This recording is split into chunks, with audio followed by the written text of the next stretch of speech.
It ain't about the dollars and it don't make sense. Got me sipping brown water, but it ain't from Flint. Trying to chase all this bread, though the shit won't last. About to shut the city down like a crypto crash. Stacking my coin, stacking my coin. Bitcoin, Litecoin, Ethereum, cash. Bitcoin, Litecoin, Ethereum, cash. Stacking my coin, stacking my coin. Stacking my coin, stacking my coin. Bitcoin, Litecoin, Ethereum, cash. Bitcoin, Litecoin, Ethereum, cash. Smoking on that crippy got me cliff high. Steam pot, heat rock, slingshot. Surfing through the city while them chips rise. Hot boy, do it big time. LMA with my summer bay, we booed up. It's your boy Crypto Blood. What's going on, people? Off the Chain episode 47. Shout out to everyone in the chat rooms right now. We got JoJo Wade, what's bracking? Kenn Bosak, he's in for us tonight. We got Ninja Grasshopper, PG Beats, Crypto God, what's going on?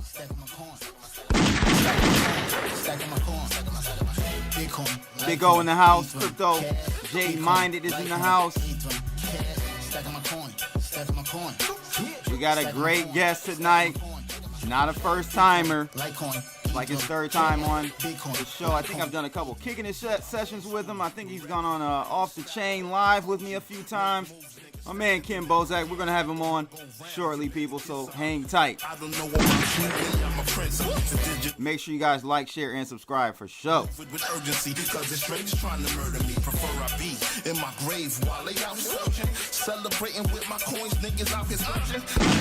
I'ma wash them with some Tide detergent.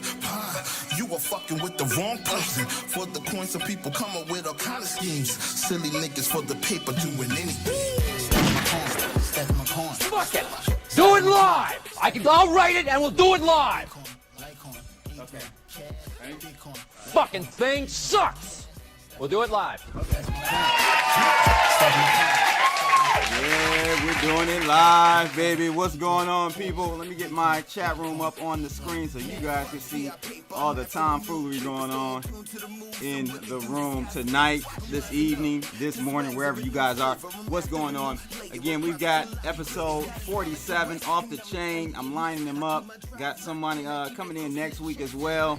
So I'm trying to keep it consistent, guys. I haven't been doing the live streams as often as I have wanted to. But today, we got my main man, Kenn Bosak, in the crib. What's going on, man? Hey, bro, how goes it? Hey, man, I can't call it, man. How you doing, bro? Good to see you. Sucks that I haven't been able to run into you at a conference in a while, but it's good to see you. This guy right here is he's like the myth, the legend, the man when it comes to conferences. He goes to all the crypto conferences, or was going to all of them before the pandemic. How many conferences have you been to in total in the let's just say last 3 years? At least 200 crypto related, and then 200. About maybe 10 to 20 that weren't crypto related, whether it was for gaming, cannabis, or adult expo or adult entertainment stuff I've gone to conferences for, but at minimum 200 crypto conferences. Dang, man, that is crazy. How do you afford all this stuff, bro? I spent a lot of my early bags on it. It was like a self-investment kind of thing, you know, like I wanted to I got into crypto pretty early, you know, like Bitcoin was like $400, Litecoin was like $4, Ethereum was like $8, you know, everything was just, you know, lower days. And when things took off, I looked at my bags and I was like, well, I don't really want a Lambo, you know, like I wasn't one of those guys, but damn, I could have got one. So I decided, you know, my Lambo was going to be meeting everybody that was a part of this. I wanted to meet and shake the hands of every thought leader, every founder, and every CEO that was doing something, like Vitalik, Charlie Lee, Adam Back, you know, like Ryan X. Charles, Dimitri, Eric Voorhees. I mean, like Bobby Lee, Brock Pierce, you know, Tone Vase, Jimmy, so all these amazing people, right? I got to they were like, I want to meet these people. How do I do it? So I was like, you know what? I'm going to spend some of my bags traveling, meeting some people. And I think accidentally established some anti-credibility in the space where I'm like credible, but like not, so it's all good. And people know me. Why do you say that, man? Because I'm like, I'm the high school dropout, I'm the stoner. I'm not the dude that's gonna be like, this will make you get rich quick type. I literally am like the Buzz Lightyear of success in crypto. I am not flying, I am falling with style. I just get excited. I FOMO into things that I like, and not in the thought process of like, oh, this is, going to make me rich, but like, oh, I want to support this. And I've supported some things that have done well, and I've reaped some benefits, but I've also supported things that just like exited and don't exist anymore too. So there's that. But like, that's what I mean when I say like uncredible credibility. It's just like, I do me. I don't really try to pretend I'm not or something else. And I guess like, the authenticity that I provide, like, so many people are scared of that though, man. People are scared of authenticity, I think, and genuine, Well, that's why a lot of people won't come on my podcast anymore. I used to be able to interview people like, my first interview was Andreas Antonopoulos. I interviewed Charlie Lee. I've interviewed these people. I've gotten too known for not kissing somebody's ass when it comes to talking to them, that some of the people won't come on anymore, and I'm cool with that. I'd rather just talk to the bros anyway. But I got some questions for these big fish now that I didn't have 3 years ago when we met. Right. Yeah. Like what? Like, give me an example. Who would you? What person do you want to kind of corner and pressure on a couple topics? Vitalik. I really feel like Vitalik. On Ethereum 2.0, the scalability, the testnet issues, the fact that a lot of infrastructure is going to be rebuilt or needed to be rebuilt to fork, or not to fork, but to like, update migrate. Exactly. So like a lot of these dApps that are working and functioning now, they're going to have to do a whole new infrastructure haul, most likely with Ethereum 2.0, and they're not going to do it. Man, CZ Binance is doing things. Justin Sun are doing things. They're making it possible for you to just take what you've done on Ethereum and just do it somewhere better. And that's, I want to talk to him about like stuff like that. And people don't want to talk to him like that. You know what I mean? It's like, if you don't kiss Vitalik's ass, you're dead to him. This is what, dude, Ken, I've been talking this Ethereum 2.0 migration thing not happening the way people thought it was going to happen for about a year and a half now. Yeah, it's been proven out with the test nets. A lot of, and it's quiet because if these dApps do come out and start saying, oh, this is the issue, this is the problem, this isn't the Ethereum Enterprise Alliance, and the whales that have been funding a lot of the projects and dApps that are being built on Ethereum will rug pull funding. So it's almost like self-censorship for self-sustainability. And a lot of projects aren't waving red flags because the first one that does it, they're going to see they're gone. Yep. Wow. So it's one of those positions where it's better to be quiet and hope for the best, and that sucks because these projects are the ones that are in the know, but they have the most to lose from waving red flags around. So it's like a self-fulfilling type of situation. Well, not self-fulfilling, but like a recursive thing, right? Where it's a feedback loop. That's what I'm looking for. It's a feedback loop where no one is brave enough or got enough balls to go out and be like, look, yo, this is not working. We need to figure something out. Do we need to start over? Do we just need to do a whole new platform and then everyone gets their new Ethereum 2.0 tokens?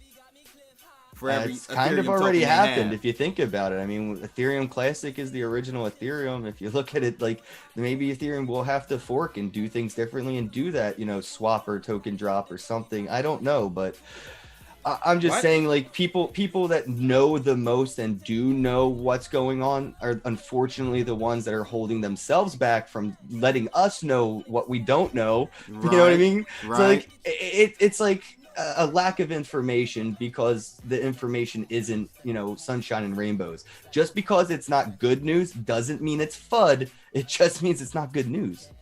That's exactly, man. Exactly. I've reported it so many times on the Ethereum situation, and people come on saying, FUD, you're FUDing. Like, exactly. Everything that's negative, that's bad news, is not necessarily me or anyone else trying to bring fear to you. It's actually trying to help you. Your friend will tell you when you got something on your face, right? Yep. I see somebody in the chat said Tron couldn't even make their own white paper. I agree with whoever just said white papers are unnecessary. Fuck the white papers. Who? Fuck a white paper. I don't like Tron though, man. Are you a fan of Tron? Yeah, I love Tron. Oh man, I don't. You know why I don't like Tron is because it seems like Justin's son just replicates. He's a marketing genius, but that's why I love Tron. I love Tron because I love Justin. Really? Yes, Justin. Man, you gotta help me out, bro. I can't. You gotta go to more conferences. I hung out with that dude for a few hours in Hong Kong, and that dude is just a bro who wants to be a disruptor and change the world, and he's just doing it the way that needs to be done. Like, you know what I mean? Like where he's at in his position, with him and CZ working together. Yeah, I mean, no doubt as far as power alliances, but my question is, it seems to me, and maybe I'm wrong, it seems to me that his innovation is not unique. It's not. He's always piggybacking off of some other person or organization or blockchain. Yeah, that's fine. That's fine. I mean, people innovate all the time. I mean, if you look at Elon Musk, you know, what would fucking Henry Ford have to say about the Tesla? You know, like the first Ford, and then you have the Tesla. You know, like, oh, you stole my idea. No, I made it better. Just started from where you left off.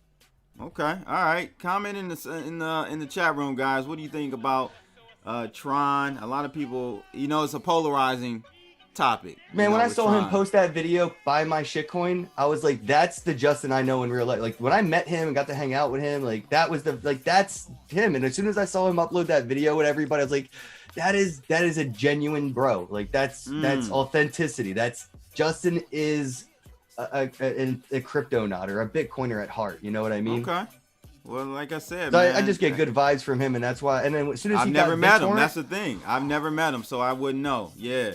I saw him acquire Bittorrent, and that was it. That was I would have married him if I could. Like, really? Bittorrent? Like, and I have the DM proof. I'll show you off air. Like, probably 5 or 6 months before the announcement of the acquisition of Bittorrent, I slid into Justin's DMs, and I was like, yo, I know what you're up to with Bittorrent. Can I get the interview? And he never replied, but he did follow me back and hasn't unfollowed me since.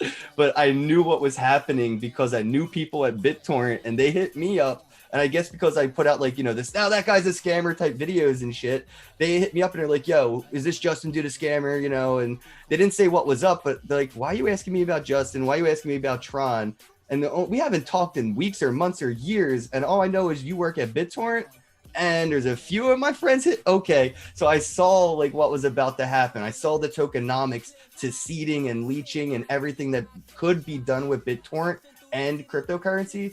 And what he did with it is just exactly what I would have done if I could do it. What is 209 Wake Up is asking, what is your Divi stance? I'm not familiar with that. I see my man Bitcoin Ben. He's really heavy in the Divi game. What's your take on that? I think you guys are collaborating and doing something together. Yeah, Divi sponsors my podcast. They hook me up with some crypto, and then I do some giveaways and stuff. And they just, you know, they hook me up with sponsorships for the podcast. But yeah, with Divi, what they're doing, and congrats on their birthday. I think it was like their 2nd birthday or something the other day. So congrats on your birthday, bros. Yeah, they're doing some revolutionary disruptive stuff themselves. They're making, you know, the whole masternode and staking process pretty much seamless, as much as going to like Amazon and getting a t-shirt and just go to Divi, set up your node, and you're good to go. And I think that's what a lot of people need, including myself. Like, I don't want to run a masternode because it's high maintenance. It's like it's like dating a valley girl. I'm not even interested. I'd rather just have my urban chick, low maintenance. I'm good. So I'm waiting for the services that Divi is going to offer to like, you know, make mass adoption possible for a lot of these things that are too technically heavy. You know, you talk to your mom or your niece and nephew about a masternode. You know what I mean? They're trying to comprehend, you know, Bitcoin, the foundation, and to start there.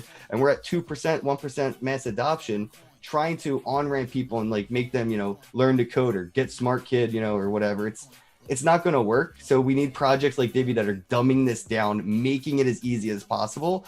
And things like this aren't, you know, a sprint to success. It's more like a crawl and walk. And that's what Divi's been doing and surviving, you know, bear markets and winters and still thriving during all of it because of the innovation. Okay, all right, I gotta check it out, man. I kind of tend to stick to my to what I know. And that's where I tell people that's where that's the credit bill. I do everything. I just buy everything. Good. I support all shit coins. Like Coin Artist came out with Coin the other week or whatever, and I was like, let me buy some coin because Coin Artist, I just want to support my bro, and she is killing it with tokenized art right now. And I grabbed some coin just to support her, and I kid you not, bro, at like 10x. And I'm sitting here like, all right, well. I guess I'm going to provide liquidity, and I started to do grown-up things with my cryptos now. So I have like a UniSwap liquidity pool that I'm providing liquidity for. I got my Uni V2 tokens that I'm staking on coinartist.io, and I'm earning coin on a daily basis, which is worth like $2 each. And I'm also earning cred, which is like another dividend. And they're adding more and more to this stuff. So I'm just like, I don't know, support your bros. Support what you like, and don't do it to get rich quick. Just do it to make the world a better place, and hope that works out. That's good wise words there, bro. And like I said, I always mess with my man Kenn Bosak because he is authentic, and you don't really get to know that until you meet a person face to face. That's what Bit Native just said. Like, I have to find his message. He said, what up, CB and Ken? He said, yeah, you have to meet people and look into their eyes and get a read to tell if they are full of shit. Ken can spot shit talkers a mile away. Exposure to different people. Thank you. You know what? This is why I'm protesting virtual conferences. Virtual conferences are going to be a cesspool of shit scamming fucking scumbags, and I hate it because all they have to do is mute me, and now I can't call them out as being a scammer or something, right? So I'm protesting virtual conferences. I think that it's just going to become a shill fest. It's just going to become audio spam, and I'm not. No, we have to, as a community, make a stance, stop attending so many of these things, and force them to make physical conferences great again. Like, I'm sick of the lockdown, the pandemic, like that's just bullshit. Like, you get a venue and say 20 people can come in and whatever, we'll all hang out outside if we can't come in at the same time. So my question, I heard that you were, protesting virtual conferences, right? And this was actually on Crypto Stash's podcast I was on about 2 weeks ago. Shout out to Crypto Stash and Gaston Cruz, actually. Yeah, screw Gaston though, motherfucker, making me jealous of shit, hanging out with Ben and everybody at Bitcoin Ben's meetup. If you're looking, man, the blockchain unmasked tour that Bitcoin Ben is doing is awesome, but Gaston really had to just tag me in every photo, bro. Like, he went out of his way. I love him, but man, I wish I was in LA yesterday.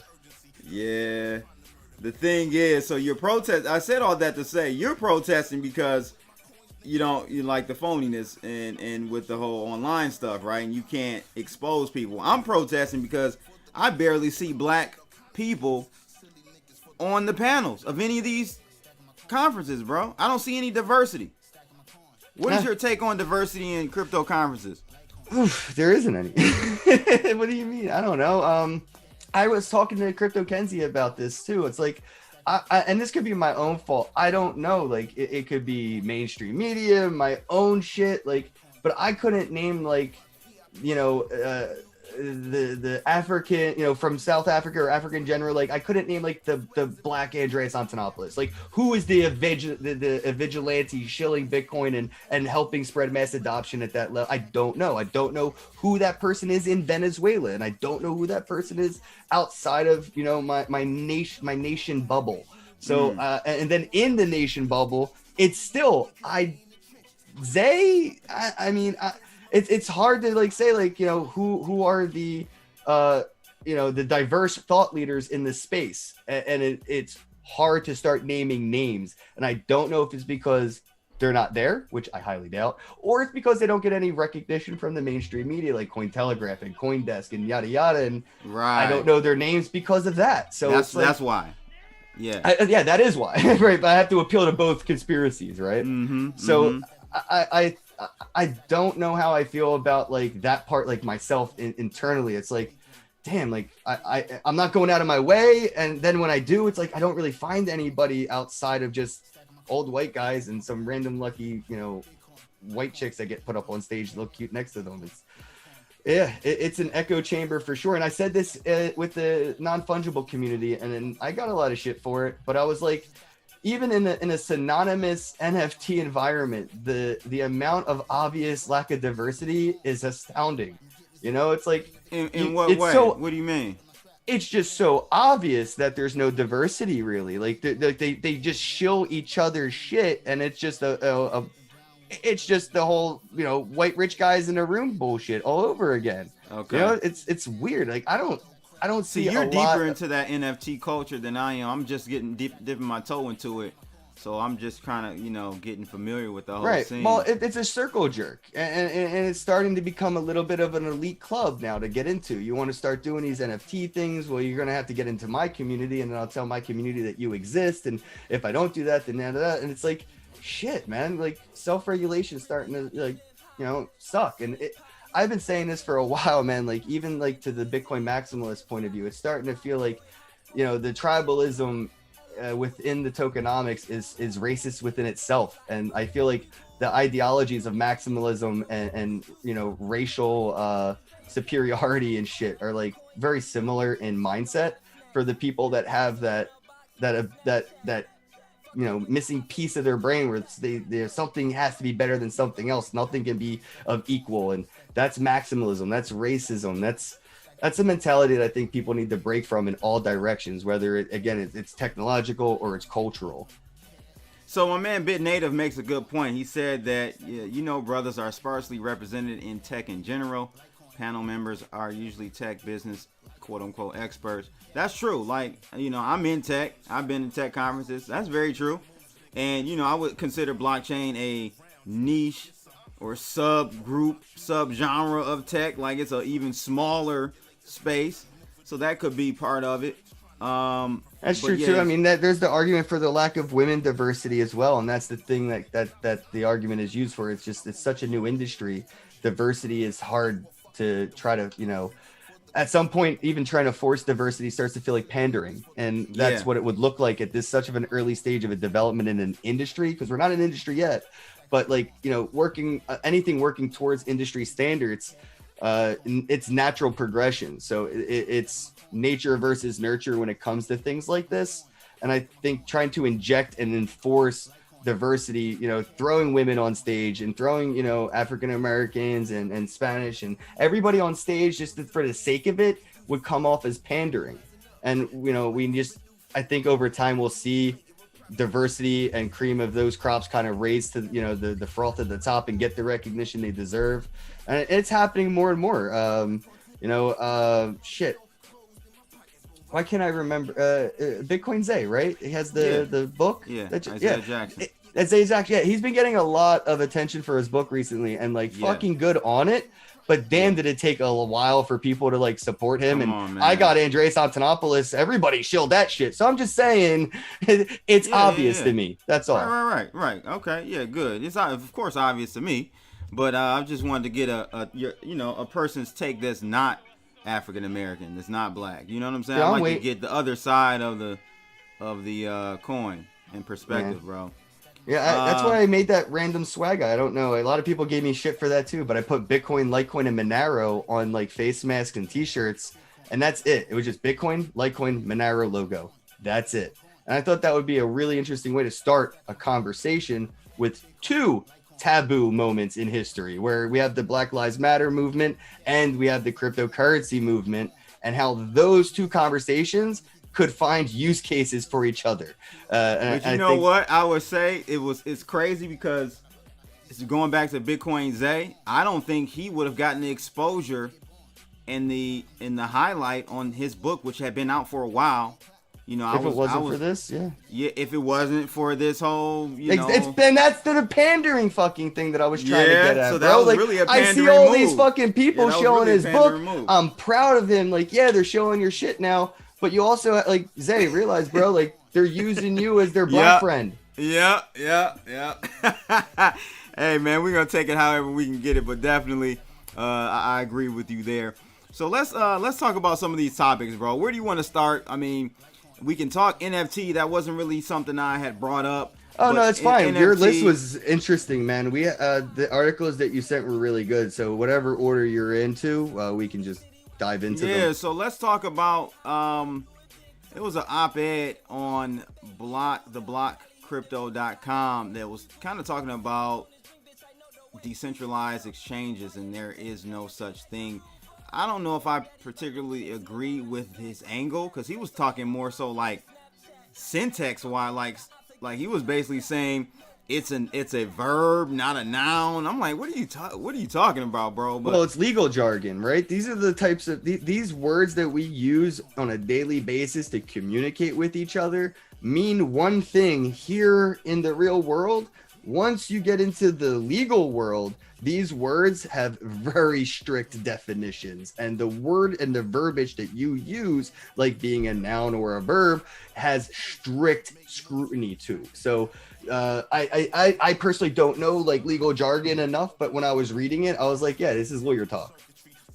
Yeah. So I got a good question that I actually covered this week on my channel that I want to touch on by AU Chico. We'll talk about that in a second. But what about like this financial surveillance? So the whole Bank Secrecy Act and what BitMEX is going through right now, Ken. Like, what do you see, if any, ramifications from that fallout? Whatever happens with that BitMEX situation, how does that play into the DeFi world? Do you see any parallels?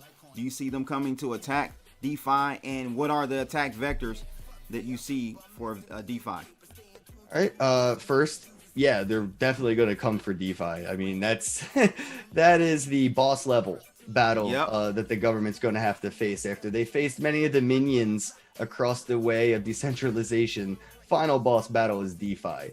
Unfortunately for them, it's going to be a candle burnt by both ends, and they'll be out of the fuel and funding to campaign their war after a while, because it is a decentralized economy. The only thing is there are central points of failure. Like you mentioned, there's the thought leaders or the founders or the developers behind these projects.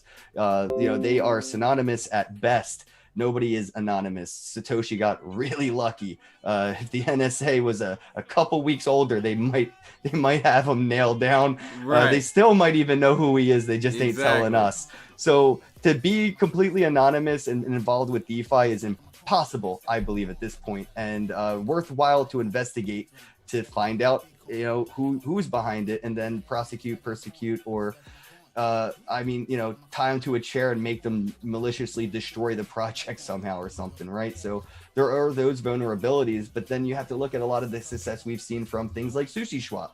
You could just fork UniSwap. So if something happens to go wrong with the team and they happen to be, caught up with government things and we don't know whatever, it doesn't matter. Just fork the code, be your own DEX, be your own DeFi. I know a lot of people say the slogan, not your keys, not your coins, but I'm starting to feel more like not your blockchain, not your keys. So like everybody should be their own Satoshi. And the ability to, when we see people forking these DEXs and DeFis, we see these SushiSwaps, Pancake Swap, and all these swaps pop up. It's just making it possible and more easy for everybody to get involved and do it. We've seen it happen with the ICOs. We're going to start seeing it with the DeFi. So, I mean, I'm going to have my own DeFi eventually, because it's just going to be a thing in my wallet. And I can just be like, oof, yeah, I'll add my own liquidity. I'll be my own exchange. So I think when it comes to like the words that they're using and the way that they're going to try to attack what we're building, it's an impossible thing to regulate. And like we've seen it tried with alcohol prohibition, cannabis prohibition, and even recently they're starting to see a lot of pushback on the adult entertainment industry's prohibition, where Nevada's kind of having a monopoly on the adult sex work in America, and other states want some profit and revenue and want to be able to have people work in their cities and states doing it legally, even though they're doing it illegally.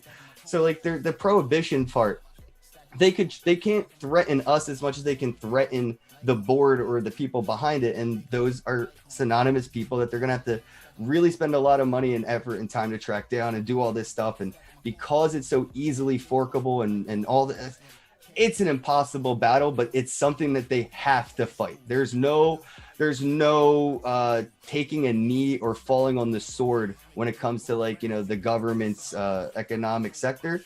Seeing what we're doing over here with decentralized economies, this is a battle that they have to fight and die fighting, and they know it.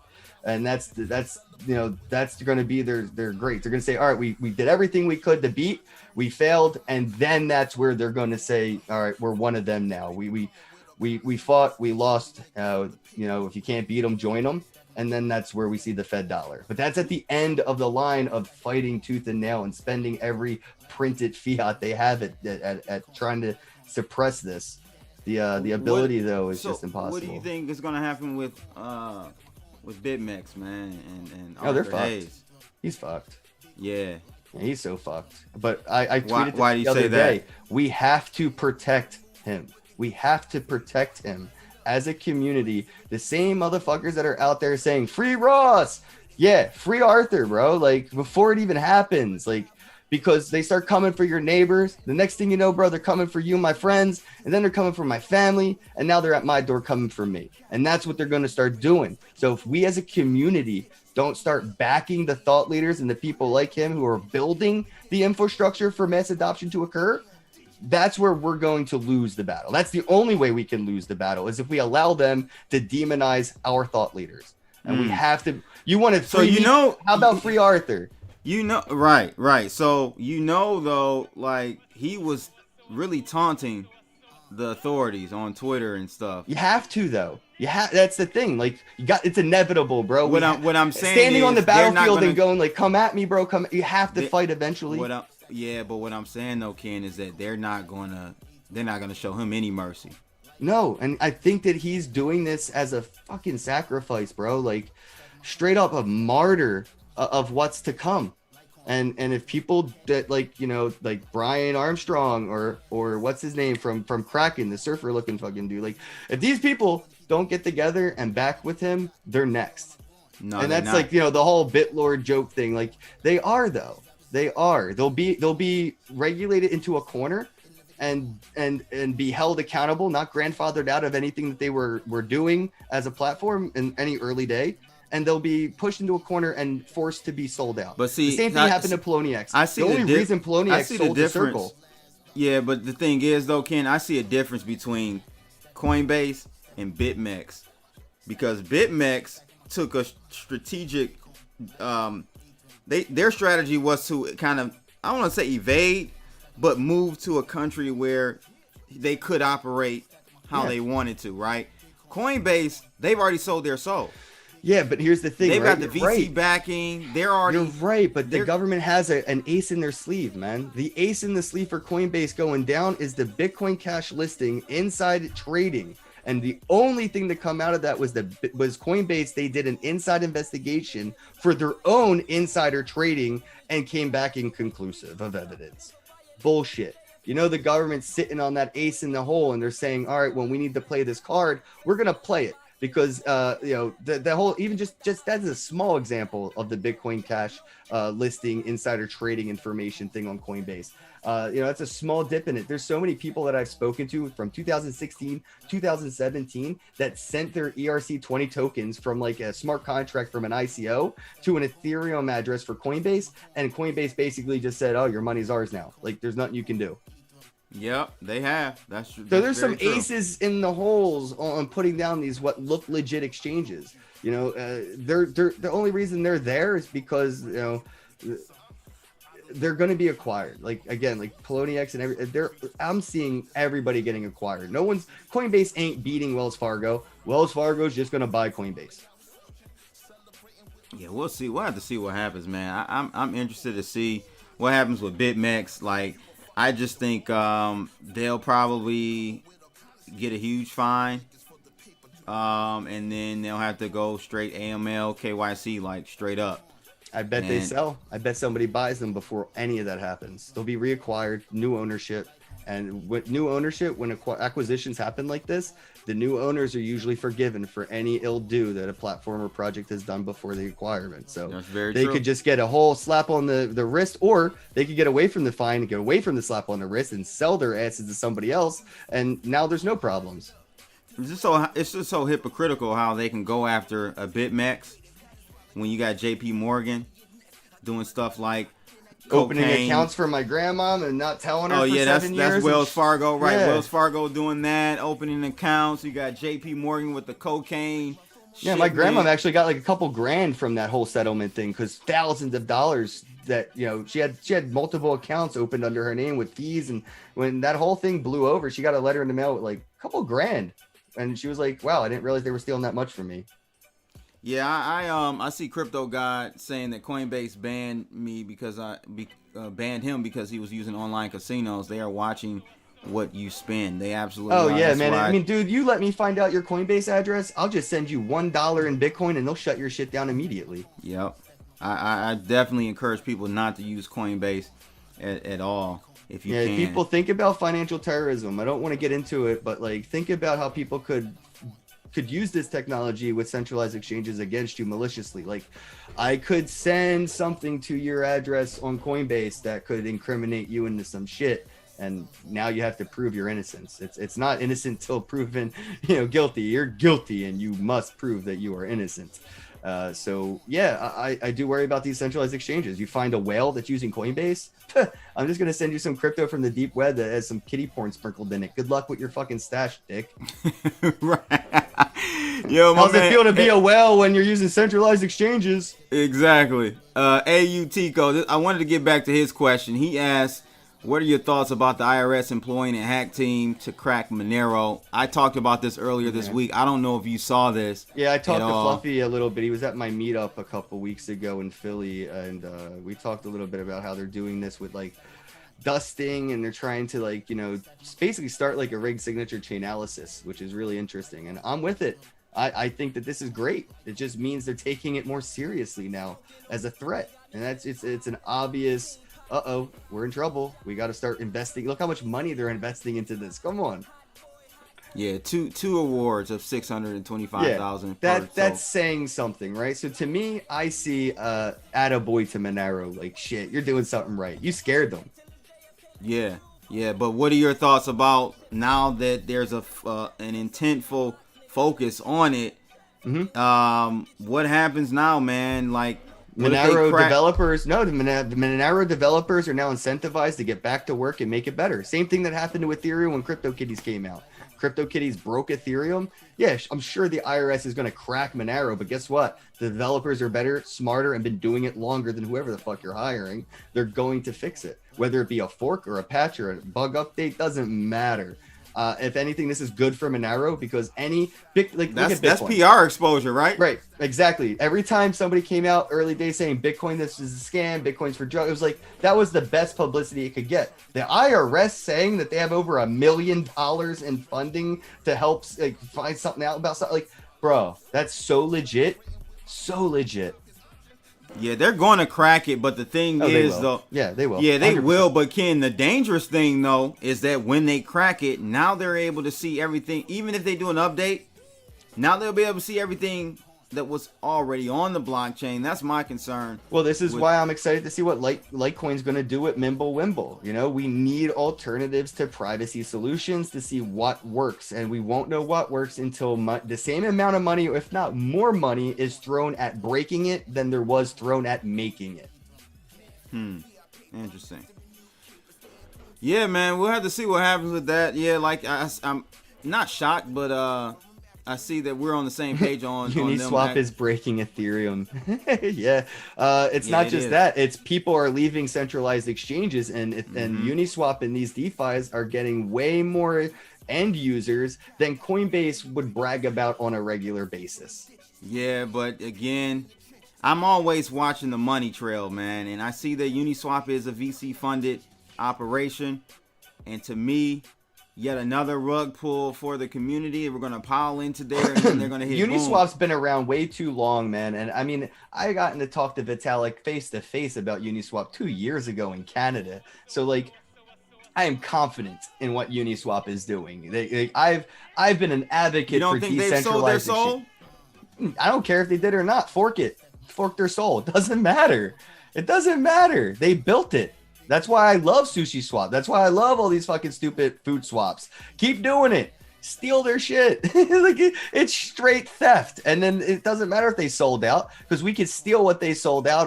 Now we can make it our own. Thanks for putting in all the hard work. We're going to choose not to use this, and we're going to choose to use that. And that's where we're going to see the consensus of the crowd come to an agreement on standards. Do you want to use Uniswap with VC backing, or do you want to use a fork that may be a little bit more sketchy, but it's completely community oriented? What were your thoughts about the air token drop, the Uniswap surprise airdrop? I got it, so yay. Yeah. But like, what was their ulterior motive there? Dude, the amount of money they couldn't have spent that much money on marketing if they tried. You know, like that was the best marketing decision anybody's ever had. So ever. It was a direct retaliation from SushiSwap doing the vampire attack on them. Right, exactly. Yeah, so they were inspired by an attack. They took that malicious idea and said, you know what, we can do it and make it better. And that's why I love attacks, because they incentivize retaliations. And it's not always a nuke to a nuke or fire with fire. Sometimes it's rainbows to fire, and I don't know, we'll see what comes out of it. But the Uni airdrop was genius marketing, 100% genius marketing. It incentivizes people to now use Uniswap, because shit, who knows when you'll get another airdrop. But not just that, now I'm looking at Justin Sun and seeing what he's doing with SunSwap and all these things, and I'm like, you know, I bet he's going to feel some peer pressure to do an airdrop similar. Or I'm looking at other people like what CZ's doing with his stuff, and I'm like, yo, these people are looking at Uniswap and they're like seeing what this airdrop did for their brand. Like, whoa, yeah, like give back to the community instead of paying for a billboard or hiring an influencer. Just give back to the people that use your platform and let them be the voice of your project. Let people that use you talk about how good you are and give them a little bit to do it. Give them some encouragement, some motivation. I mean, shit, that's what a referral link or an affiliate link is for, right? It's like, so like I saw that as like the ultimate referral link opportunity for Uniswap, right? Like why would I use SushiSwap when, you know, I could get Uni from Uniswap and I can earn it by trading, and then I can actually get it from an airdrop maybe. And they already did one. It was already worth 1,200. Like, yeah, the legacy is key with a lot of first moves. So I think they're in a good position. The only thing I'm really excited for is what could come of it from other DeFis that are going to be incentivized to do the same thing. And again, Coinbase never gave anybody $1,200 for using Coinbase, but boy, did Uniswap hook everybody up. So why are more people using Uniswap than Coinbase? Because of the potential of getting that airdrop. It's all the incentive. You need to be able to gamify, incentivize, and monetize your project or platform if you want to thrive in crypto. Those are the three ingredients that you need, and Uni did it right. So I'm excited to see what they're doing. I'm happy people are playing around with this. It sucks some people are going to be burnt and lose money, but that's Darwinism economics. You can't avoid that. Speaking of Darwinism economics, bro, USwapExchange.com rug pull of the year, most likely. Gone. They did you? I did the free entry thing. I said, hey, if you're gonna send me $1,000 guaranteed, yeah, okay, I'll take it. And I didn't do any of the pre-sale stuff. I hope no one out there did. I told people don't do that. If anything, just get the free $1,000 tokens and just, you know, sell them off. But didn't even get that far, bro. What was your thoughts about this USwap? I don't know USwap at all. You didn't hear about that one? Nah, man. I mean, there's so much happening, and I'm kind of in like a tunnel vision of NFTs right now. So a lot of this stuff is like, the only reason DeFi is even on my radar is because a lot of NFTs are getting into DeFi with like Coin. Wax is starting to get into it now, where you could have like, you know, a wax pool and you could earn some wax. So like DeFi and NFTs are really like my focus, but a lot of this does correlate to all. So. But yeah, I haven't heard of USwap at all. Okay. Dago. Have you heard about Dago? Sounds racist.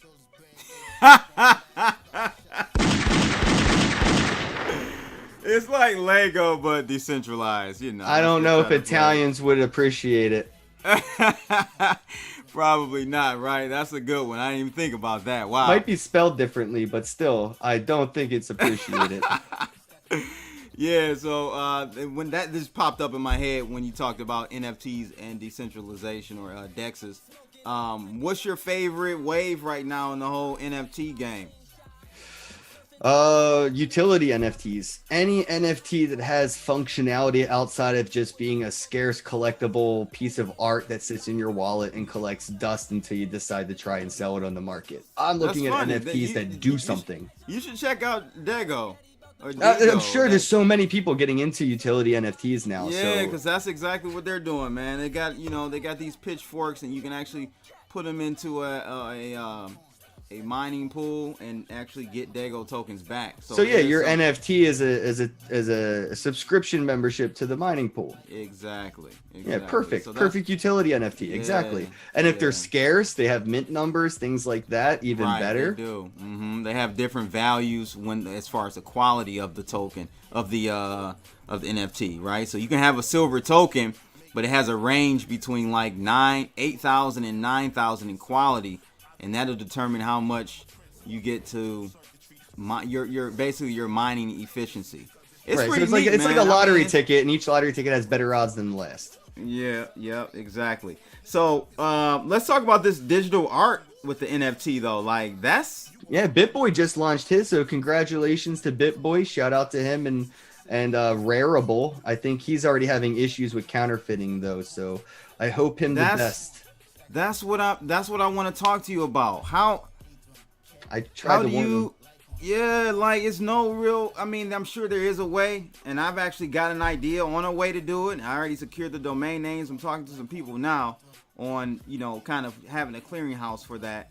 But it comes down to market. It comes down to market makers, market platforms, or people that make the things like OpenSea or Atomic Hub. It comes down to those people, and if those platforms aren't doing it, hopefully you do, because there is something that is needed now. OpenSea and all these other markets, they have a way of being verified or stuff and seeing things stand out more. But if you're just FOMOing and you're not really, savvy and knowing what you're buying, I mean, I could sell you a fake crypto kitty and you really wouldn't know the difference if you were a noob.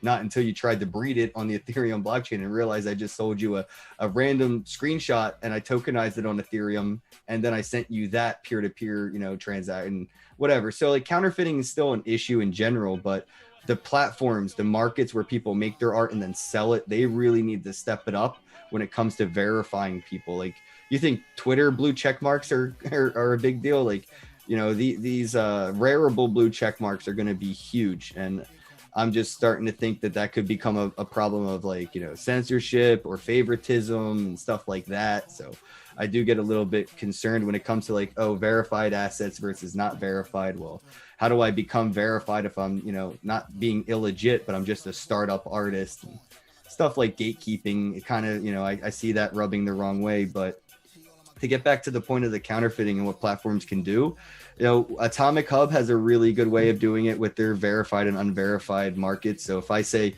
buy one of my NFTs from Atomic Hub off of Wax, you can go on there, and as long as you have that little checkbox checked, you can see that, my store is verified and the assets are legit. Then if you uncheck it, there's probably somebody, and this has happened, I've even been counterfeited, but because I used the Wax blockchain and I used a marketplace that was built for these kinds of events, if something like this were to happen, now if you go to their page to look at their NFTs, there's a warning on every NFT on that platform. So again, it could be a problem peer-to-peer, but on the marketplace, I wouldn't have the same issues that BitBoy's having with Rareable.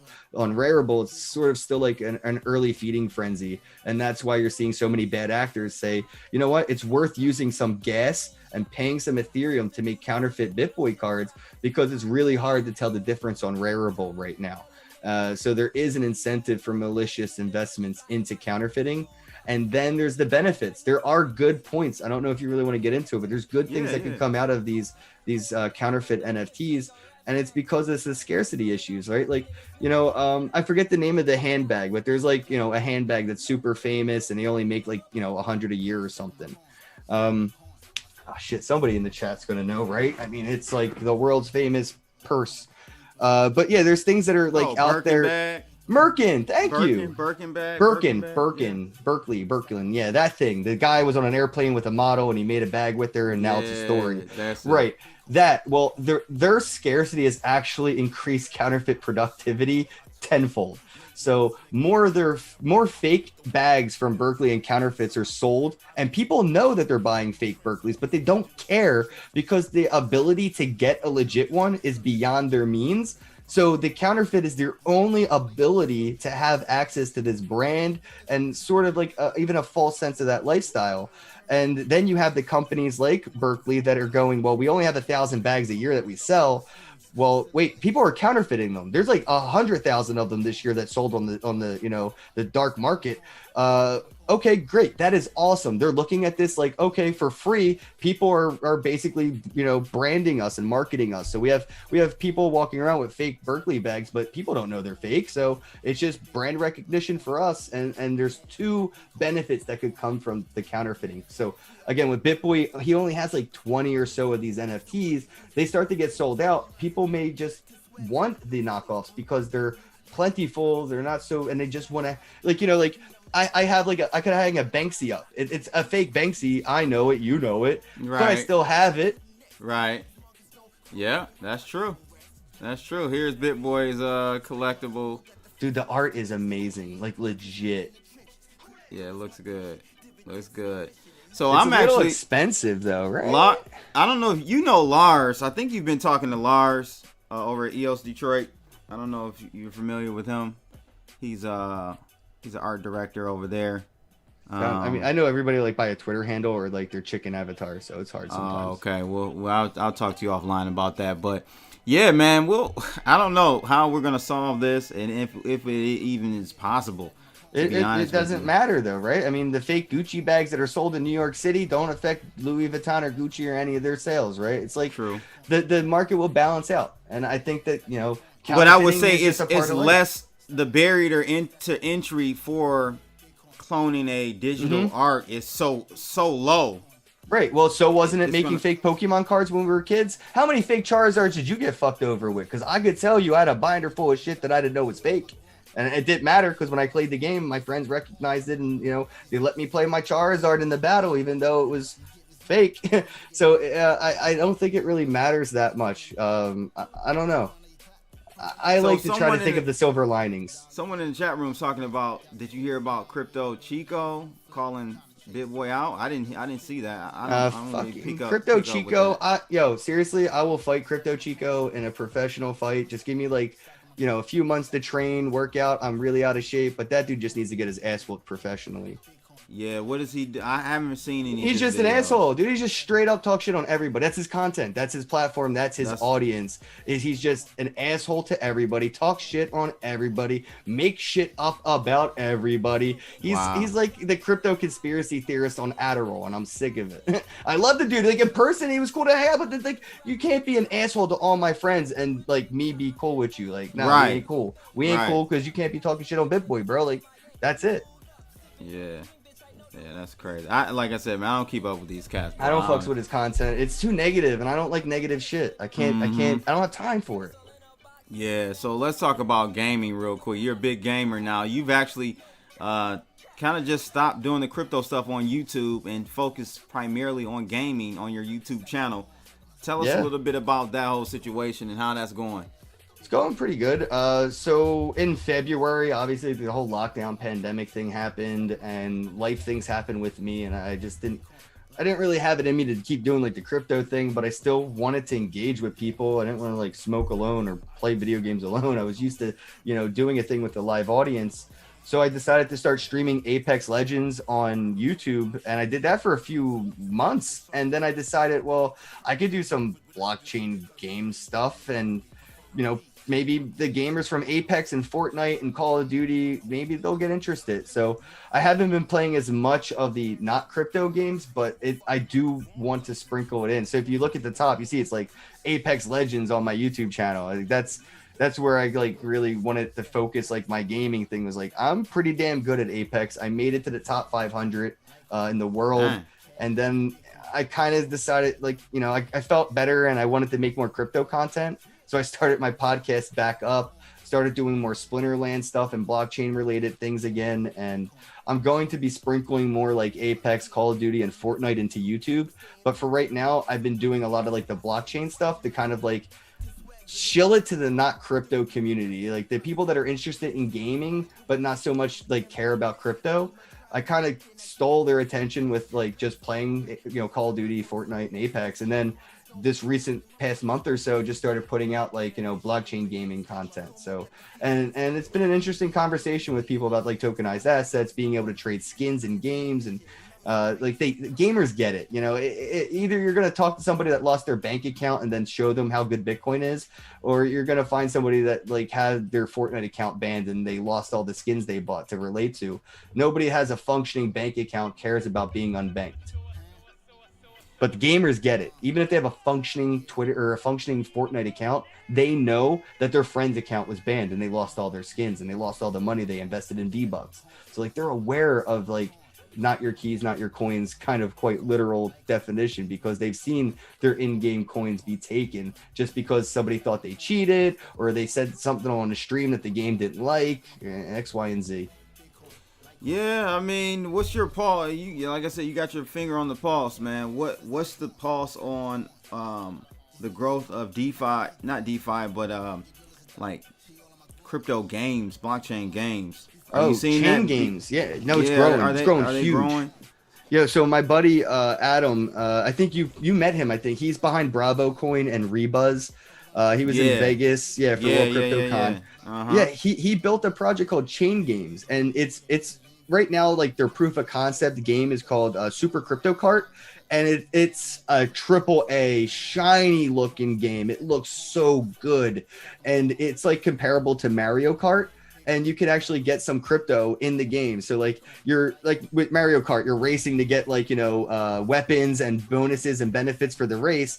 And then imagine seeing like some crypto coins sprinkled in there that now you want to make sure you're in the front of the line so you can get those coins and win the race. And you can do like betting, decentralized betting. And he's right now, he's working on this thing where you could pretty much like log into Chain Games with your Call of Duty information, and then you could basically do decentralized betting with Call of Duty or things like where there's achievements or things. So I could say the first person to get a headshot at 1,000 meters in Call of Duty today will get $100. I could put that into what he's building, and it will just be an achievement somebody can unlock. They'll see that it's there. They'll play the game, and the game, because the open API, will tell Chain Games, yeah, this guy got a headshot from 1,000 meters, man, give him the money, and it just automatically pays the winner. So that's just like a quick, like you know what's happening, but there's so much that he's doing that I'm really excited for, and it's just starting with the crypto cart, the Super Crypto Cart,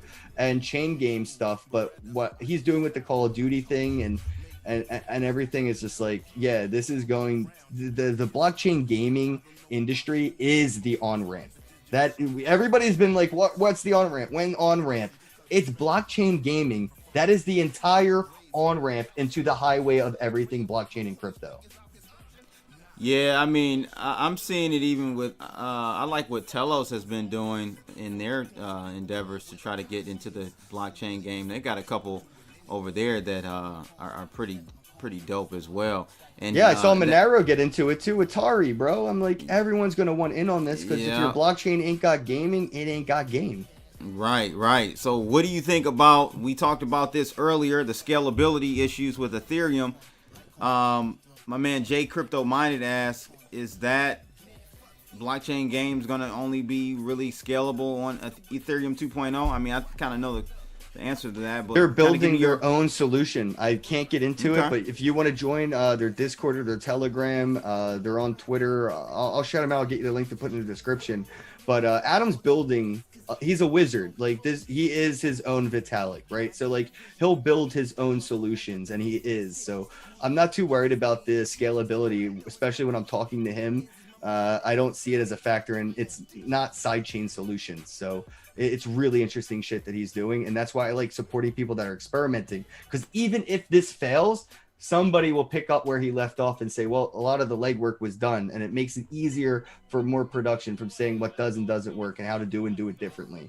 But I think what Adam's doing with Chain Games, it's gonna have that stupid Twitch effect where everybody was like, oh, Twitch ain't shit, and then one day Twitch is Twitch, like it means something. So like just keep an eye out for those little guys that are doing things without shilling themselves fucking night and day, like the projects that are just putting in the work and not putting in the shills. And that's the chain games guys. They're working really hard right now. I don't even think they really want me to promote them, to be honest, because like their game functions. It's not vaporware. This is a game that you can download, you can play multiplayer, you can play with people live, you can play by yourself. So like this is an actual working, functioning thing, and I don't want too many people to download it and break it on them, because I don't know if they're ready for it. But yeah, join their Discord and join their chats and stuff, and yeah, play it because it's free to play, and you'll have a lot of fun. Nice. I got to play it. I just can't stream it because my computer sucks. Oh man. Gotta get the. Oh, and you can use an Xbox or a PlayStation controller. I mean, like I can keep shilling the shit all day because like what name a blockchain game I could pick up a PlayStation controller and play? One Super Crypto Card. Speaking of PlayStation, we got new news that PS4 leaked. PS4 leaked. You know this is going to happen with Xbox too, right? This is not a central problem. This is going to be a huge issue for both new consoles. Bro, okay, so guys, they're saying that they have sources out there, pretty reputable, legit sources saying that the new PS5 will only have 664 gigabytes. Yeah, after you buy the terabyte. Storage. You have to buy a terabyte external hard drive, don't you know? Like you have to buy all the accessories and dongles now.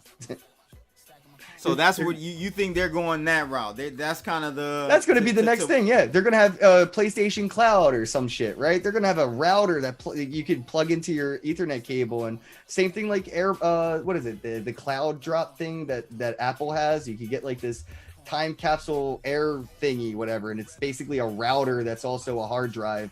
So like, you know, you could just over the Wi-Fi put things on your hard drive that's really your router. I do predict that we're going to see PlayStation, Xbox, you know, external drives for cloud storage, you know, because they need passive income. How do you do that? More accessories. I mean, who taught them better than Apple? So I'm not a big gamer anymore, but when I was, it was PS. I was always a PS guy. So well, people may not know what 600 gigs means, but it means like 2 to 3 games. 2 to 3 games. 2 to 3 games. Yeah. 2 to 3 games is what we're talking. You have enough room on your $1,000 console for 2 to 3 games. Crazy, bro. And the thing is, like, Xbox, their new Xbox series is, they have 2 versions, right? You can do, I think, either 512 gigs, which is worse. Yeah, that's good luck. Like $299. That's like you can't even. You have to disc one only. Game. It's like one game, and then you got their $599 version. That's a terabyte, that's better. Yeah, the terabyte that you pay for, you barely get half of. And I've seen this coming. I mean, I've seen it because I used to work in the phone industry. I used to repair phones, and this was a big problem back in the day with Androids and Apples. You know, they would do planned obsolescence, and this is going to happen to your PS4 and your Xbox One. They're going to get mandatory updates that are so big and so resource hungry that it will actually make your hardware run worse on purpose. So you're forced to upgrade to the new console or the new hardware. Apple did it a lot. There was a giant movement called the Right to Repair Act. A lot of people don't know about it, but it wasn't just cell phones. It was medical equipment. It was farming equipment. A lot of things that legally aren't allowed to be repaired by the people that own them, which doesn't make any sense.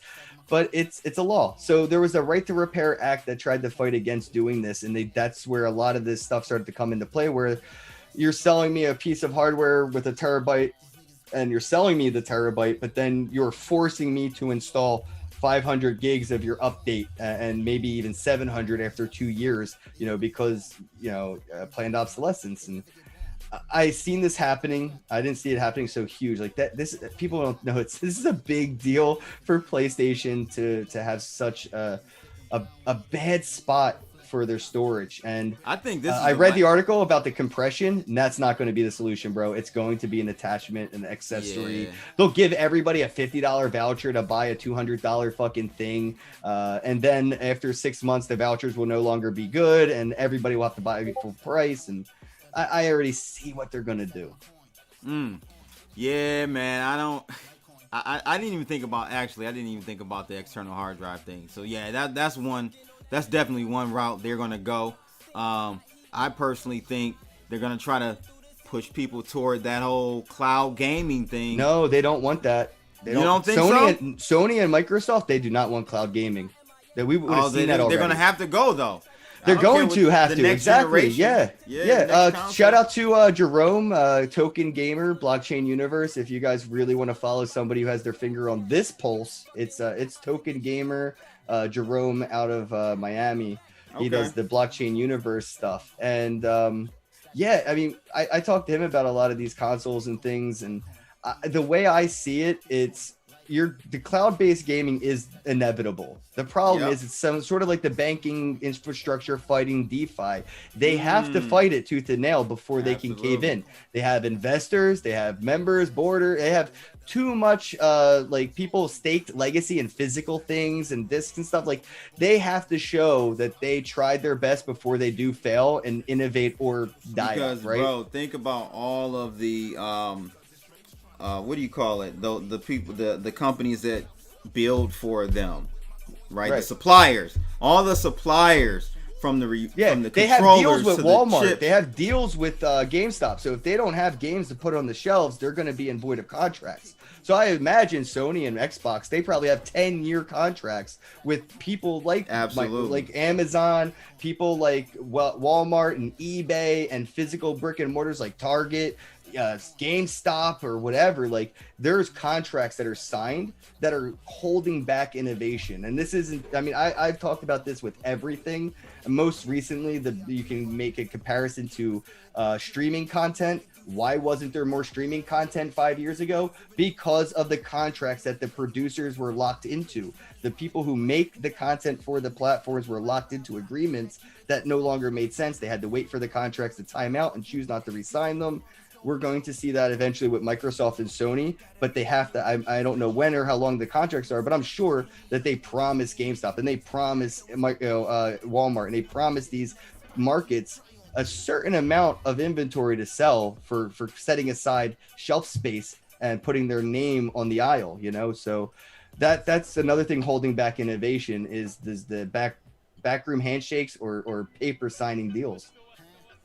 Yeah, we'll see what happens, man. But I think these are the last days of like two things console. could come of this. Yeah, What's that's that? what. I'm sorry to interrupt, but you're right. No, it could be. Ahead. I think what we could see is niche consoling, where you'll buy a console just for Call of Duty. You'll buy a console just for Halo. You'll buy a console just for Madden. You'll buy, and it's happened with the nostalgic games where you can go buy a Mario console from Walmart and it just plays Mario, but it's like a Mario themed physical device, blah, blah, blah. Because the technology got so cheap to make, it would just, I could just go buy, instead of buying one game for $60, I can just buy the game and the console all in one for $60. I think we're going to see more of that. Maybe not so much of like, how Sony does their releases. They have like the Stormtrooper edition or the Call of Duty edition, right?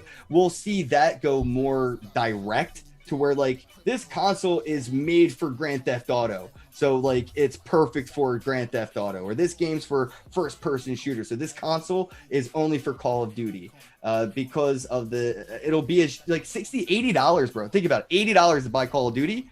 The console isn't worth that. They just upcharge it 2,000% to make it justifiable, right? Like, so I think what we're going to see real soon is cloud-based gaming with what Google's doing with Stadia. That's going to be the takeoff. That is going to be the catalyst. The Google's taking over. Did you see how they launched Stadia and it was like a big shit show? Like, I don't know if it really was. That's good or though. If it was a shit show. If it was legacy really kind of come in trying to cloud everything up. I think it was a shit show that needed to happen. I mean, it was they're being disruptive, right? They're groundbreaking in revolutionary shit with cloud-based gaming. It should have been assumed that there's going to be issues, and then they'll fix those. Nothing disruptive comes out of the box perfect, because it doesn't have anything to compare itself to see what does and doesn't work. It's setting the standard every time it takes a step forward. So I don't know. Like, it depends on how people want to look at it. You want to do something close. If you want to look, within the 1 year or the 5 year, right? Like, some people play chess and they only look one move ahead. Some people play chess and they see 3 to 5 moves ahead. Try to have that 3 to 5 moves mentality when looking at this space, and don't limit yourself to what you think what the limits are, because nobody saw DeFi NFTs coming. Meme coin took off. It took over, and it motivated so much innovation just by being a joke. The meme token was the Yearn finance of DeFi. Yes, exactly. Yeah, and that just spurred all that innovation and motivation, like you said. People are motivated by money, man. I'm sorry, right? So when you see a Yearn finance go from pennies to where it is today, fucking crazy. Oh my god, I missed the wave, bro. I ain't missing Compound. I'm telling you that much. I mean, I ain't got the time to look at Yearn, but I was checking out Compound, and I'm like, all right, I'll grab some Compound. I see what you're up to. Polkadot's doing some cool shit too, and that's the thing, is I'm not looking at it like, oh, I'm gonna get rich. It's like, these projects are doing cool shit. If I grab a couple coins, they have a couple more dollars to maybe build some cool shit with. I don't know. I look at it like a super chat every time I buy a shit coin. I'm just trying to support you. This I actually interviewed Atari's CEO maybe about 2 or 3 months ago. Excellent interview. I had a great time with him. And they're doing their own hybrid console, which I thought was a neat idea. So essentially is a PC and a console all in one. So you'll be able to run. Tits? Maybe. I'm almost positive I just saw somebody draw tits on that right there. That's boobies. Okay, I'm done. Go back to your saying. I was just saying, like, they have a pretty neat idea, man. So you'll be able to do your throwback Atari gaming, right? And then you'll be able to swap over and actually use it as a Windows machine, as a PC, and run all types of games. Eventually it'll be a miner. Hey, there you go.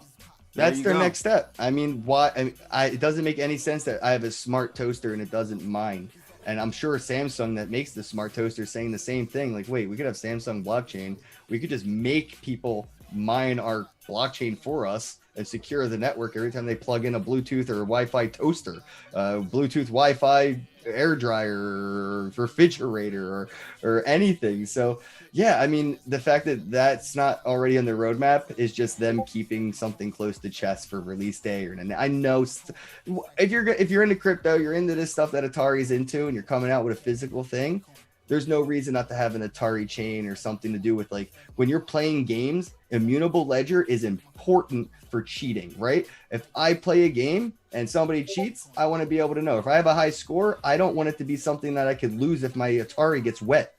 So it makes sense that if they ain't doing it, shit, they should hire me as a fucking advisor, and I'll help them do it. Yeah, you probably could give them some good advice, man.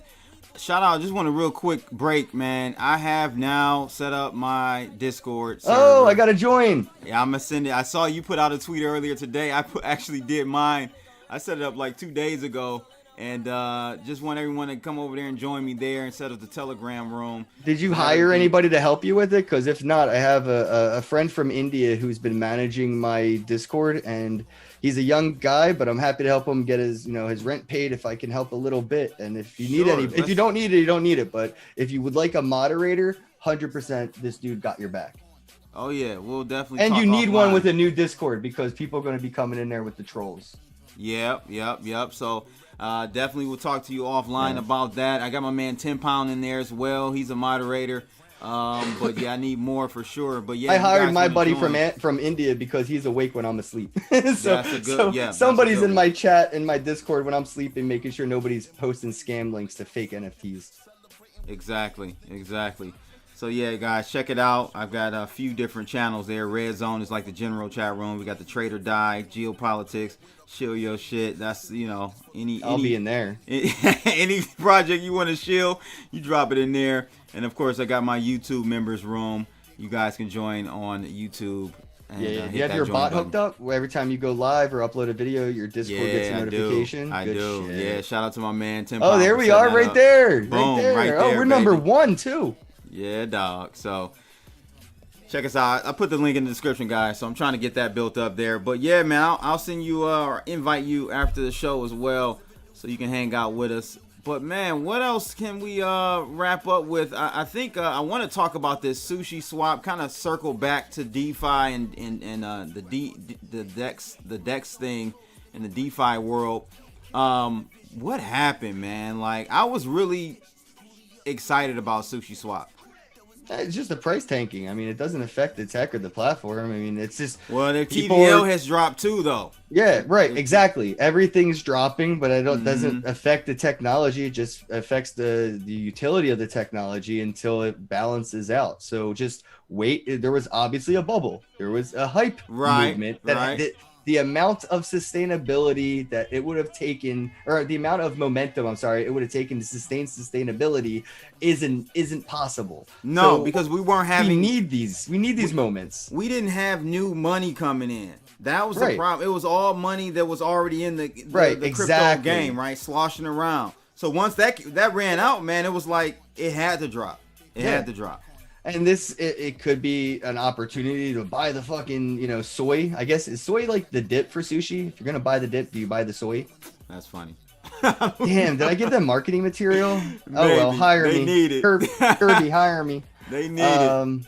Yeah, but I think that it's a good thing. We need to see cycles like this, right? So the fact that it's coming down, 10, good. Bro, 10. Good. It gives them a chance to come back. Number 1. They're now in the number 10, only 313 million in total value locked. I ain't gonna tell you it's not a scam or what.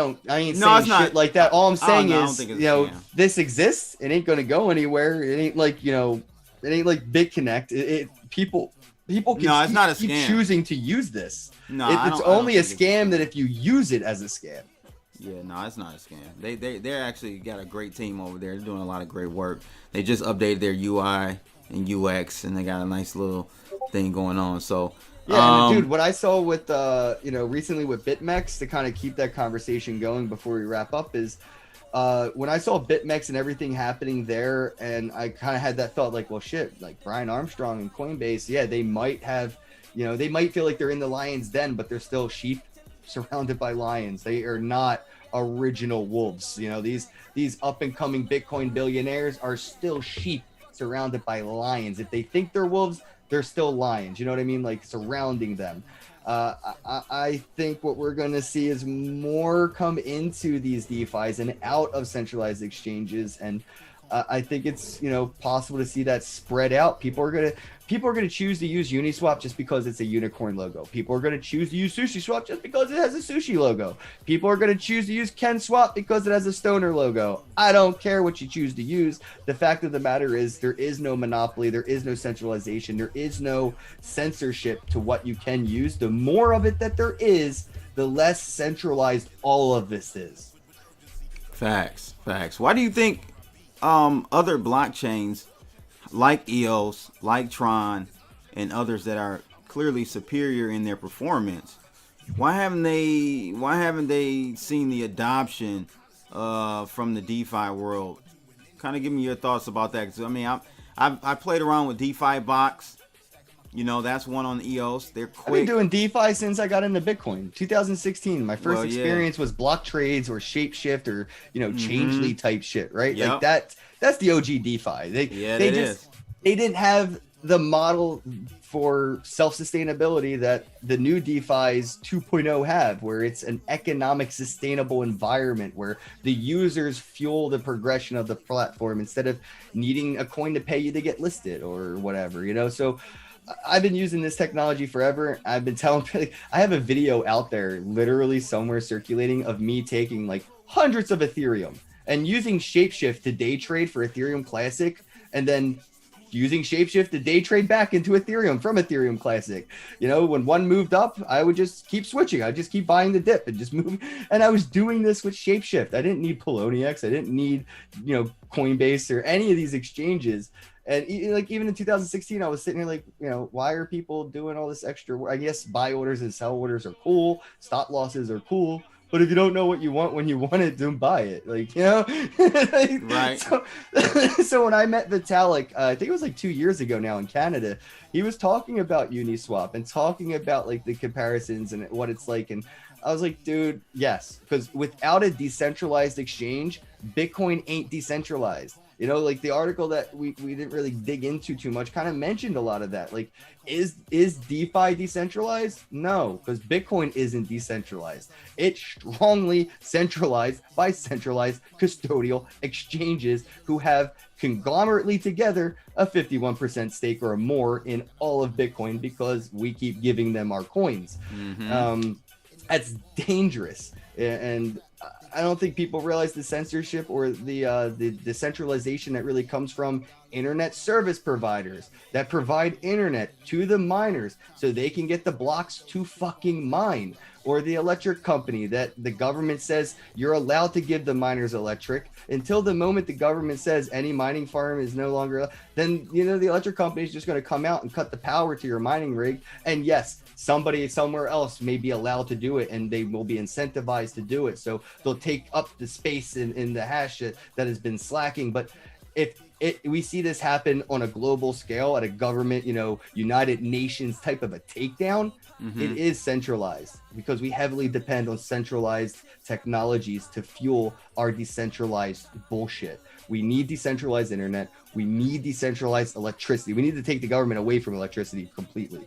You know, the fact that you can't even put up a solar panel without approval from like your city or state or zoning board, or you can't just cut the wire to the electric company when you buy a house and put up a solar panel without paying for some kind of permission. That's a problem. And I see that, you know, the decentralization arguments where like, yeah, I don't even think Bitcoin is decentralized yet, but it's incentivizing us to get it to that point, to get the government away from the electricity, to get regulators away from the internet, to decentralize the internet by putting fucking satellites in space to mine Bitcoin blockstream. Yeah, man, I think we use that word decentralized very loosely. Very loosely. I knew he was going to say that. Yeah, very loosely, man. It really, like you said, it's very few things that I've seen in the space that are truly decentralized, where you have redundancy on top of redundancies, where, you know, it won't go away. And we'll get there. I know we'll get there. Of course, because people are going to find a way to make money doing it. That motivation to make money is there to provide that infrastructure. They'll be incentivized to go out and build it because there's money to be made, either through data mining or through transaction fees. And that's the incentive that blockchain creates to be your own industry or to do something on your own. And that's why I think DeFi is going to change everything. And I've been waiting so long for these DEXs and DeFis to take off. Like without a decentralized exchange, Bitcoin, it cannot be decentralized. It's just, it's a false narrative saying like, oh yeah, download Bitcoin, use decentralized, download Coinbase, use Bitcoin, it's decentralized. Like, no, it's not. Hey, yo, I remember you made a statement, which is very true. People will get mad at this, but you made a statement on Crypto Kenzie's channel last weekend about how Bitcoin is only, the value is in if someone else buys it at a higher price. Or I'm paraphrasing. Tell me, you said some statement which is true, like you basically early adopters want new people the pyramid to buy scheme. The Bitcoin pyramid scheme. Yes, yeah, man. Yes. Yo, dude, Let's talk about that real quick. So this is where I vibe with my BitConnect fam. Yo, BitConnect. But no, Bitcoin is the ultimate pyramid scheme. I buy Bitcoin. I convinced Crypto Blood to buy one after me.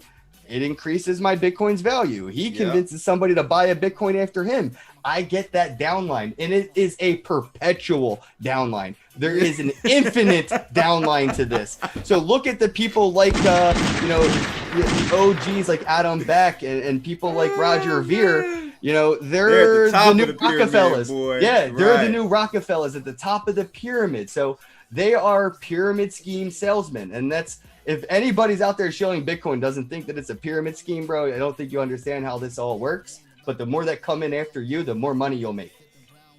Yep, I agree, man. And you know what?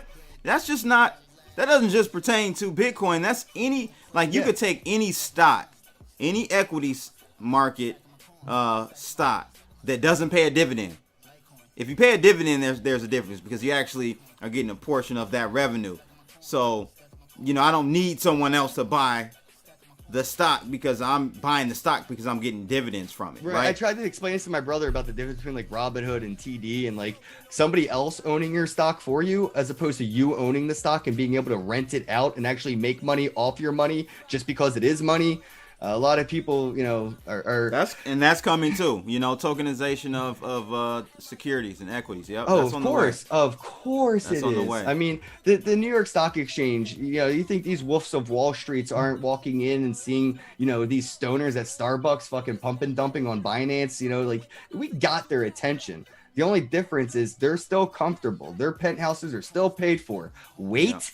For the economy, that 23 to almost $24 trillion world debt to keep picking up, I think that their attentions will sway because of the motivations. Right now, their motivations are fine. It's like, why didn't Blockbuster become Netflix? Because they were good. They made money. They weren't in trouble until 24 hours later. They didn't realize they were dead. It was too late.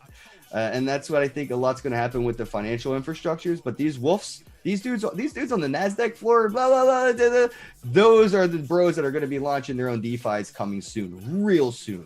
Because they're going to go to their bros on the floor and say, yo, bro, add liquidity in my pool, add liquidity in my pool. You think like the same shit we do. Yep. It is, man. Buy my shitcoin. It is, no doubt. Before we wrap up, you talked about power or unlimited power, electricity. Well, a physicist has built a circuit that generates clean, limitless Yeah, I looked into power graphene, bro. from Graphene. No. You don't like what's wrong with graphene? No, graphene's great, but I mean, just look into the production of it. To produce just a fucking like a tiny piece of it, like I'm talking like a fragment of a sugar cube. It's a lot. There's a lot. No, but you know, graphene had a big hype years ago. I know. Yeah, I looked into it, and so does silicon gel or some stuff that they're doing in space with like 3D printing stem cells and shit. Like I was all into that before crypto. Yeah, so that fizzled out, but it's coming back now because the production costs have come down greatly. Yeah, and it's still insane. Like it's still insane to print one business card worth of graphene's tens of millions of dollars. But it's also stretched out. You could stretch that business card to like an atom thickness to get the same results as you would out of any other, you know, precious metal or material to get data through it quickly and sufficiently. So I get it, but it's graphene is 100 years away from like mass production. You think that? Oh, I don't say that long, bro. 100 years away from you getting a graphene smartphone from Samsung. This is why iPhones cost $1,000 minimum now. Like you're gonna buy a $5,000 iPhone minimum if they start putting this shit in there. Just saying. Well, we'll see. I dropped this article in the Red Zone. Yeah, there's another thing that's comparable to this, guys. I can't remember the name. I'm so sorry, but if you look it up, it's like algae or plant material that's basically plastic sized or plasticized. So it's like bioplastic, but it's also conductive. It's like this. I don't remember what it's called, but I just started like looking into it recently because of stuff like graphene, and I was looking into alternatives to it that are more sustainable and productive, like producible. Again, I still have like my smartphone, you know, bug. I used to fix phones for almost like a decade, so I keep a pulse on it. But yeah, I don't think we're going to see this for a very, very, very, very long time. You might see it in spaceships and in satellites for a few decades. Okay. But they're going to keep this really tight to chest, this material. If not, they're going to make sure it's a production cost that makes it, you know, like a gated access technology. They'll make sure that it costs too much for like the same reason why it took forever to get like what the hell is the name of the glass? Not Gorilla Glass, the crystal glass that Apple uses now, so you can do your fingerprint through the phone. They've had that forever. It's just they intentionally mark it up and do these things to keep the technology as far so away now from I us see, as possible. Now I see what you're saying. As far like as NASA has glow in the now. dark paint. NASA has glow in the dark paint right now that if you paint the streets with that shit, we wouldn't need street lights. Street lights wouldn't even be necessary, but because they have the patent and they don't want us to use it. If you're going at it that angle, yes, graphene 50 years, 100 years from now. I'm saying being able to actually use it in a practical way, I think 10 years from now, they're going to, like you said, they're still going to be using it in labs in 10 years. It's going to still be under testing. Like it's not going to go to, I don't think consumers are going to touch this, like you said. Because you have to think, bro. Limitless power? Right, think about this, though. They're not going to let that happen. You have to think of this as the same thing as blockchain and Bitcoin technology. Graphene being so fucking new that there is nothing to compare it to. It has no legacy. You can't say, oh, this graphene chip will last 100 years because there hasn't been a graphene chip for 100 years to kind of put under that stress test. So they need a decade or two to stress test this before it's even worth putting into a satellite to throw into space. If they do, it's just a test to see when it eventually does fail, what goes wrong, and what's the life expectancy of this technology. We don't know. So yeah, it is really good in a clean room with a specific environment of utility. Put it outside of that environment, and we don't know how it will act, and they don't for decades. So to see them try to put something like this so new and radical into like infrastructure, that's why I'm saying 100 years, because they need to make sure it will last another 100 years before they start to put like what Congress in the US just started using digital documentation, right? So 2020, up till then, everything was on paper in a filing cabinet until they knew that they could trust digital hard drives with this information. So yeah, everybody's slow to adopt things that are this new, this amazing, because they're going to be hedging a huge bet on adopting it.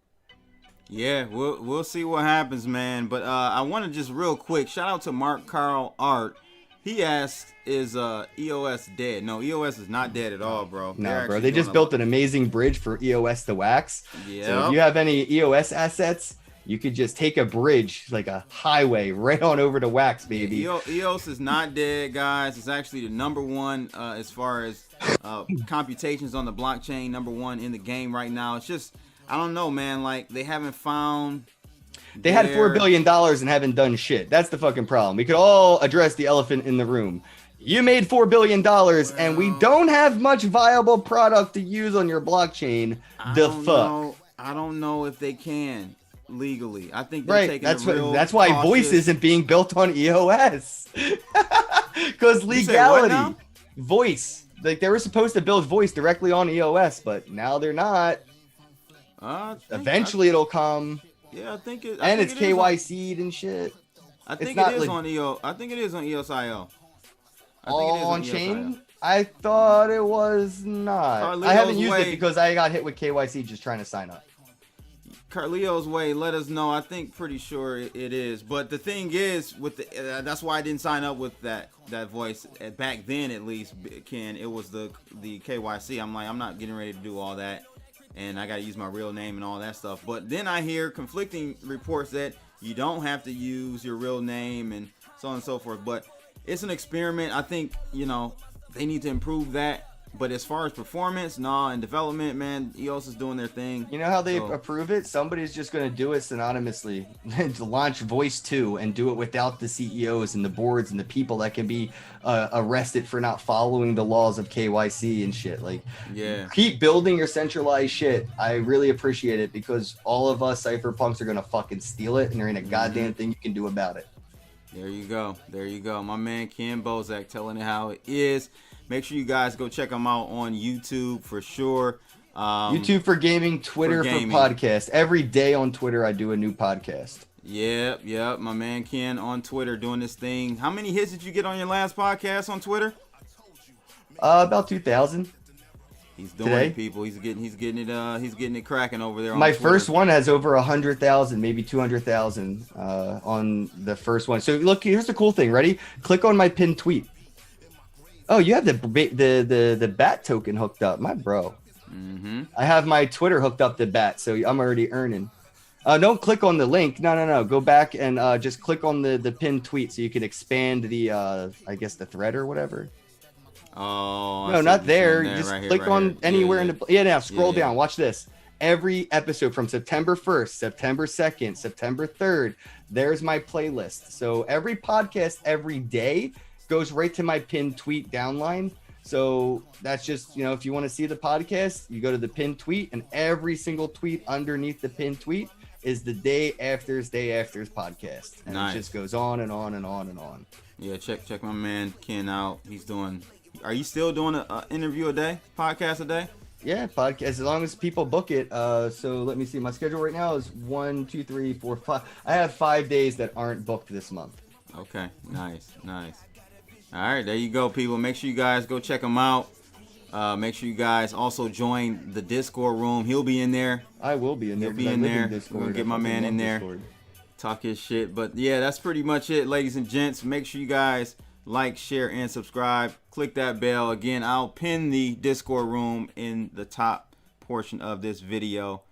Let's get it, people. We out of here. Holla. Have a day.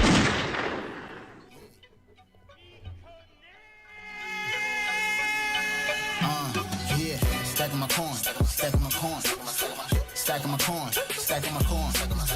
Bitcoin, Litecoin, Ethereum, cash. Bitcoin, Litecoin, Ethereum, cash. Stacking my coin.